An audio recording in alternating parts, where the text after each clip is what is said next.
Hey, what's up?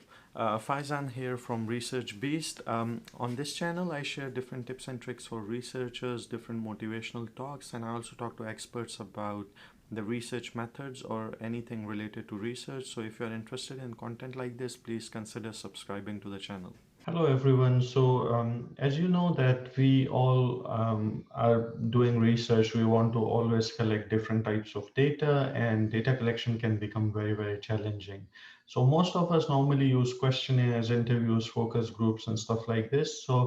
And that's completely fine. That's completely okay. However, many journals are now asking for unique ways of collecting data or unique ways of data sources and stuff like this. So in fact, I know that in my field, in hospitality and tourism, the top journal right now is tourism management, and they require you to have multiple sources of data. So it's important for us to think about those unique sources of data, right? One of these sources is YouTube, right? Now, many people in my field, at least, do not use YouTube as a data collection tool, right? Or data collection tool.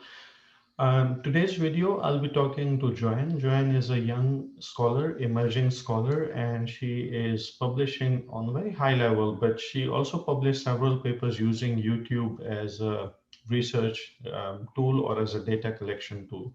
So stay tuned. We'll have Joanne with us and we'll talk to her about her experience of using YouTube as a data collection tool.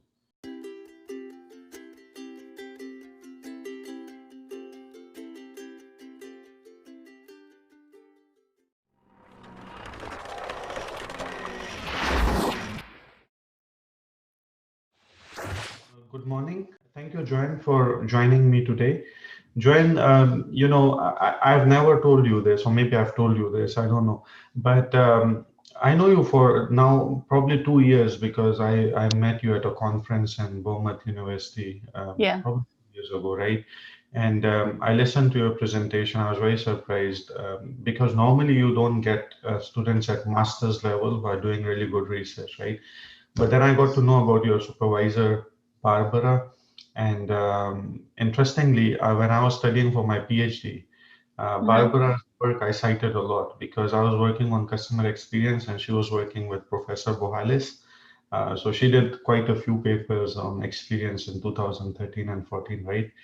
So when I listened to your presentation, first I was surprised. Then I got to know your supervisor is Barbara. Then I was not surprised at all. So that you are in good hands. And what surprises me to date is that you even haven't started your PhD yet, and you have published several good papers in very high level journals. So that is really, really interesting. So congratulations for all that. And I hope that you will continue to publish on higher level, you know. Yep. Okay. Working on it.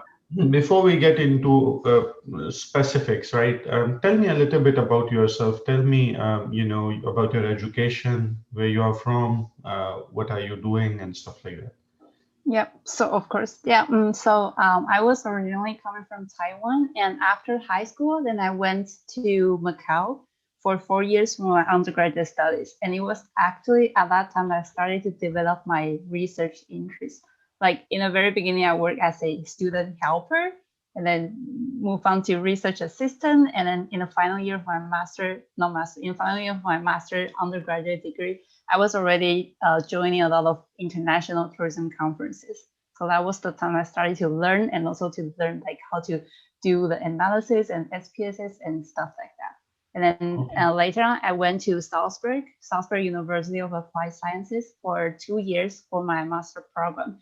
Then there, I met Barbara Neuhofer and also Roman Egger, who was actually my thesis supervisor. Yeah, but I'm currently working for both of them as their research assistant. So basically, my research interests center on like e-tourism in general, but with a particular focus on social media data analysis, as well as human-like robot interaction and also consumer experience stuff like that. Mm-hmm. Yep. Okay, very interesting, Barbara. So you said your research is e-tourism and stuff like that, right?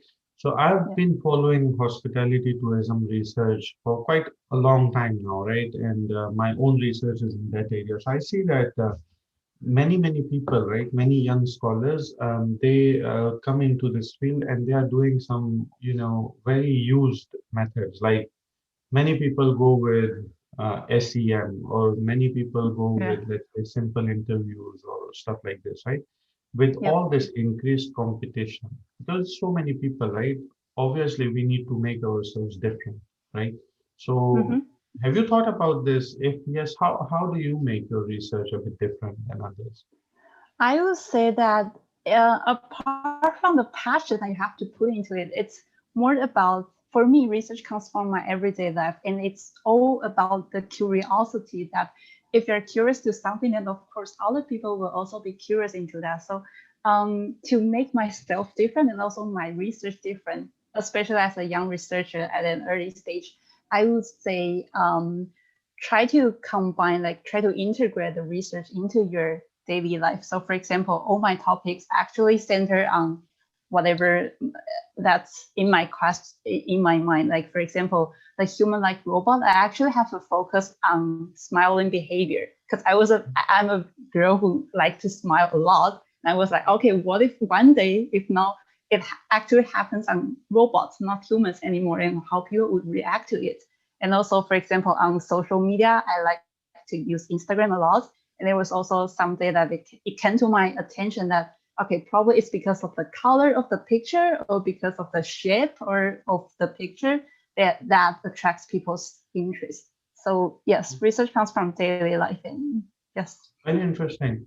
Yeah, I agree to this, and I tend to, say this to my own students as well. I meet every week that do something that you are interested in, right? Like daily life, you do it, and that's how Yeah. you can keep research also interesting. Many people they complain that research is boring, is difficult. I think that most of them actually pick up things what their supervisors want, or maybe what somebody Yeah, else has true. asked them, right? And it creates that confusion. So I think if you do it what you are interested in, like you said, Instagram, right? Because you use it so many times. So I think Yep. it can create a very interesting experience for people who are working on research. Okay, perfect. So Joanne, I came across one of your papers in which you use YouTube as a research tool, right? Tell me about that research Yep. a little bit. Okay. How did you start it? Or maybe first you can start with what was that research about? What did you study in? Yeah, so that research, I think it was published in like 2019, something like that. So it's more about people's perceptions towards robot as a frontline employees in the hotel industries. So I would say the originality of that research is that I go beyond the traditional approach by analyzing people's perceptions from YouTube comment rather than just giving out surveys or questionnaires. So the whole research, just to sum up, that my initial intentions was that, as we all know, like service automation is gaining its popularity, and but in addition to the technologies we are more familiar with, like check-in or check-out kiosk and also the mobile keys, I think robot agents are still quite infancy to the majority of the consumers.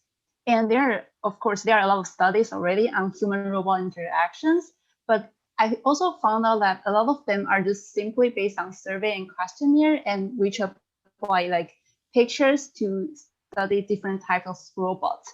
But well, of course, there are also other scholars who did experiments that can draw some causal relationship, which is better, definitely. But in the case that when there's like a lack of resources, I would say what made my research different is that yes, I consider service robots that are not simply based on static image. And of course, what came into in your mind will be videos. So again, asking people to watch a video first and then filling a questionnaire appears to be quite boring to me. And also, you wouldn't know like whether people are sharing their true opinions or not. So I would say so in that case, then I looked into the hotel review platforms, for example. Perfect. So, Joanne, I agree to it. I never thought about using YouTube as a research tool, right? And I obviously there can be a lot of reasons for it, but I never thought about using YouTube as a research tool. However, now when I think about it, right, what you tell me, I think it can be an interesting tool because I agree to you. Many papers I review, then either people are using static images, right? Yeah, They put a picture of a robot or whatever, right, on the questionnaire, and then they ask people, tell me about it. So I think when we even think about the picture, there's a lot of research about the picture on people's reactions. Maybe the picture is too small, too big, maybe it's yeah, pixelated, maybe it's black and white colored, right? We don't know. The other thing that I've seen many people do is scenario-based research. So what they do is they put a scenario in the top of the questionnaire. yeah, And true. I've seen some papers where they say that imagine you go to a restaurant and you are served by service robot. The problem with that is you maybe your respondent do not know what does a service robot look like, right? What is Yeah, it so then it can create some issues, but with YouTube I think the good part is first people watch the video, and yeah, then plus also I think that when we think about research, right, there are several factors in research, and we say that sometimes when you give somebody a questionnaire, then they feel added pressure, and many times they may not give you the right answers. But with YouTube, exactly.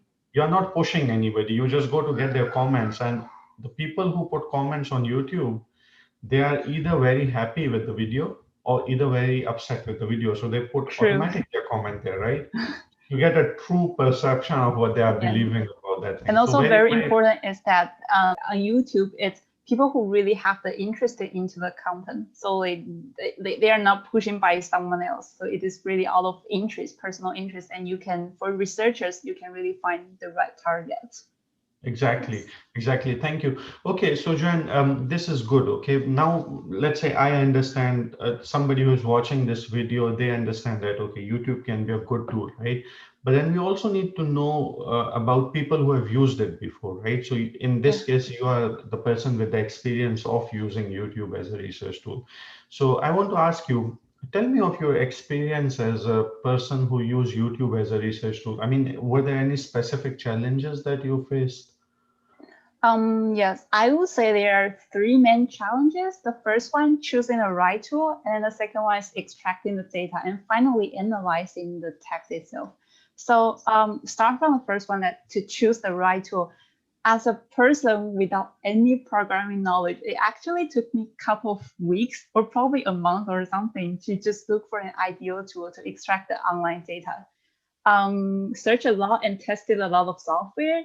Then I ended up with data miner. In this case, there are actually a lot of other great software that I'm using at the moment. But for this particular research, I use data miner. It was a Google Chrome extension, so quite simple actually. There were many issues that I need to consider when I was choosing the software. So, for example, like how if whether there are any limitations on the software for the basic version or for the trial version, like how many data can be collected in one day or probably within the same account or the same computer. Yes, and then after that, after selecting the software, then I encountered another challenge is about how to really extract the necessary data all at once, because there are like so many settings you still need to deal with before running the data extraction. Although of course every time when you're just searching on Google, it feels like everything is so simple. It's just by clicking this and that, and then you can get everything at 1 second. But eventually, in realistic, it's not the same. Yeah, like for example, take YouTube as an example. I need to make sure that how to automatically make sure that the load more is loading, so that I can really extract like thousands of data at once, rather than sometimes I need to wait a bit and then it keeps scrolling and scrolling.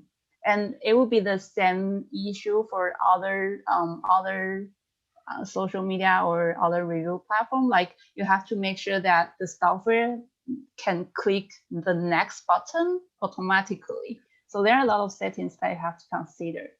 And then after get the data, then you end with the analyzing the text. So this is like always the most challenging part. And again, especially for people who have no programming knowledge. So for example, if you are doing machine learning, you have to like read a lot to see how to set up the hyperparameters or how to interpret the data, etc., etc. Because you have to always remember that getting thousands of data, they don't speak for itself. They always need some sort of human interpretation based on your knowledge or domain background. Yeah. Okay, very interesting. So I think this is a very practical tip, right? To pick up a software that at least can go next automatically to pick up all the reviews and Yeah. comments. Okay. I So think I Jen, tried at least more than 10 software at that moment. Okay, it's understandable. So, okay, Joanne, related to this, okay, so many times I see that on social media, especially when people are commenting, it has its own language, right? So people are using a lot of abbreviations like, BRB or LOL or stuff like this, right? These are already very common. Um, do you know if there's any software like the one that you use that is intelligent enough to pick that, or you have to do those type of things manually? Well, so that I think that can be done easily, probably not easily, but it can be done quickly in Python for people who have the programming knowledge. But in our case, I'm currently using a software called as Octoparse, which is kind of like a visual programming software. So it's actually not easy to use, but as long as you're familiar with the software, it's super easy to use. So you can set up a list of stop words. So you can just, like simply include a lot of frequently mentioned terms like LOL, whatever that you want to exclude. That would be a easier option to do it. Okay, perfect. And then, Joanne, one other very related question to this is because you have experience in this, right? Have you come across any paper that have also included emoticons as a data to analyze, or you haven't seen anything like that? Actually, there are a few as far as I'm aware of it, but currently I am also working on data with a lot of emoji content in it, and together with Dr. Neuhofer and also Roman Egger. So as far as I know, for the visual programming software, it's a bit difficult to exclude the emoji or to specifically include the emoji. It has to go back to those data science expertise. Yes. Yeah, So I know that because we have a common friend. Maybe you know her, Professor Ulrike, because she's also very active. She did some research on emoticons and emojis and stuff like this, right? But it's a separate research where you analyze it separately.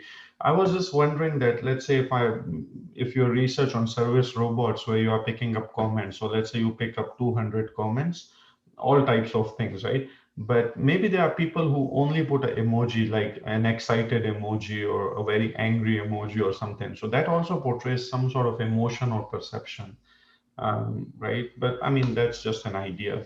So, okay, perfect. So, Jan, I understand your experience as an author. Tell me this.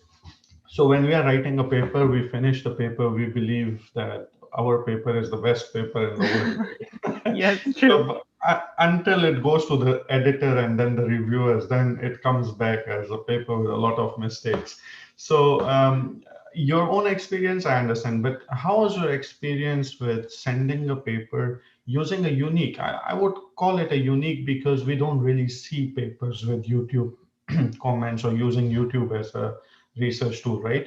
How was the experience with the editor or with the reviewers or the review process? How easy or difficult was that?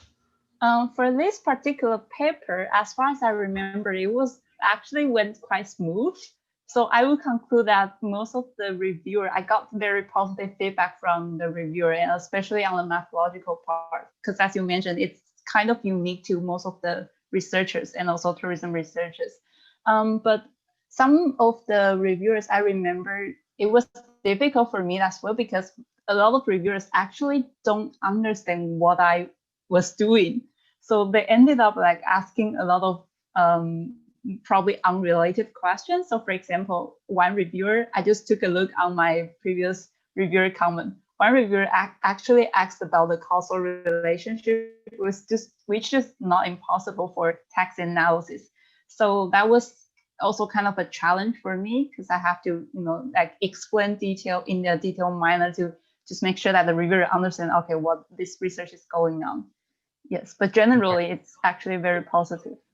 Okay, so very interesting. So, this again is a very good learning point that we normally, when I talk to some other very prominent scholars who are also editing journals, right? This is a discussion that Hmm. many people have about expertise of reviewers. So, unfortunately, many times what happens is that majority of the people who are graduating from PhD programs, they go with quantitative analysis, right? Mainly Mm. in US, and it creates a big pool of people. And then when they get a qualitative paper, they also review it from quantitative standpoint, asking questions like, True. causal relationship or this or that. So for people who are thinking to use YouTube or social media or things like this as research tool, it's important to also understand the research approaches and stuff like this, just to answer those unrelated questions from reviewers. Very important. Very good. Thank you, Joanne, for this. Lastly, okay, so I want to ask you this. Let's say I have never used YouTube as a research tool, right? And I understand research methodology somewhat. So let's say if I have a student who wants to use YouTube, but I cannot suggest anything to my student because I don't know. So I send my student to Mhm. you and I say, go and ask Joanne. Joanne will give you some tips, okay, before you start. So what tips would you give somebody who is just starting out thinking about this? Okay, very good question. I would I would say take time, be patient, and always have faith in yourself. Because for me, it's also that I learned everything by myself for this particular data analysis technique. We are living in an era of digitalization, so there's a huge amount of potentialities that lies within the social media data, and that is actually what attracts researchers to allow them to dive into the field of big data research. But at the same time, I also believe that that is also the reason that drives a lot of researchers away, especially for people without any programming knowledge. So do make good use of online resources. Google it by yourself first, and you can always get some solutions and also inspirations. And I would also, yeah, should Yeah, I go continue? ahead. Yeah, yeah. I would Please go also ahead. suggest that, okay, I would also suggest that for students, don't always count on your supervisors. This is my personal opinions, actually. But of course, they are more knowledgeable. That's definitely for sure. But always search solutions by yourself, because a lot of students, when they encounter questions, they ask their supervisors first.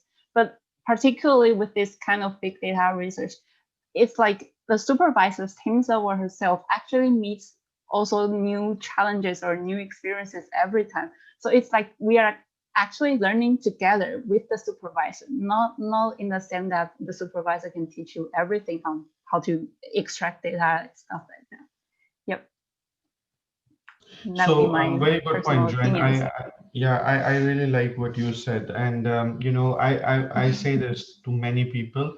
The supervisor and supervisee relationship is a very interesting relationship. There are many problems in this also, right? I mean, I consider myself very lucky to have Mhm. amazing supervisors both in my master's and PhD. And I really think that a lot of stuff that I do is attributed to my supervisors. They were very nice. But at the same time, I see many people struggle with their supervisors. I think there are so many reasons for it. One thing that you said, it's the $100 million tip, and that is, do not over depend yourself on your supervisor, not because your supervisor may not be good or whatever, but also the understanding that supervisors are professors. They are very busy with several aspects of the job, right? Plus, they're human beings also. So Yes. they have their own personal life as well. And then the most important thing is that one supervisor may be supervising 5 or 6 different students, whereas you as a student are only working with one supervisor. So that creates a lot of issues. I think in this domain, what you said is really good. That do some stuff on your own, and also remember that supervisor and advisor. In some places, we call them advisor, right? Their Yep. job is to supervise you or advise you. So if you are going wrong, they can just tell you this is wrong. Maybe think of this.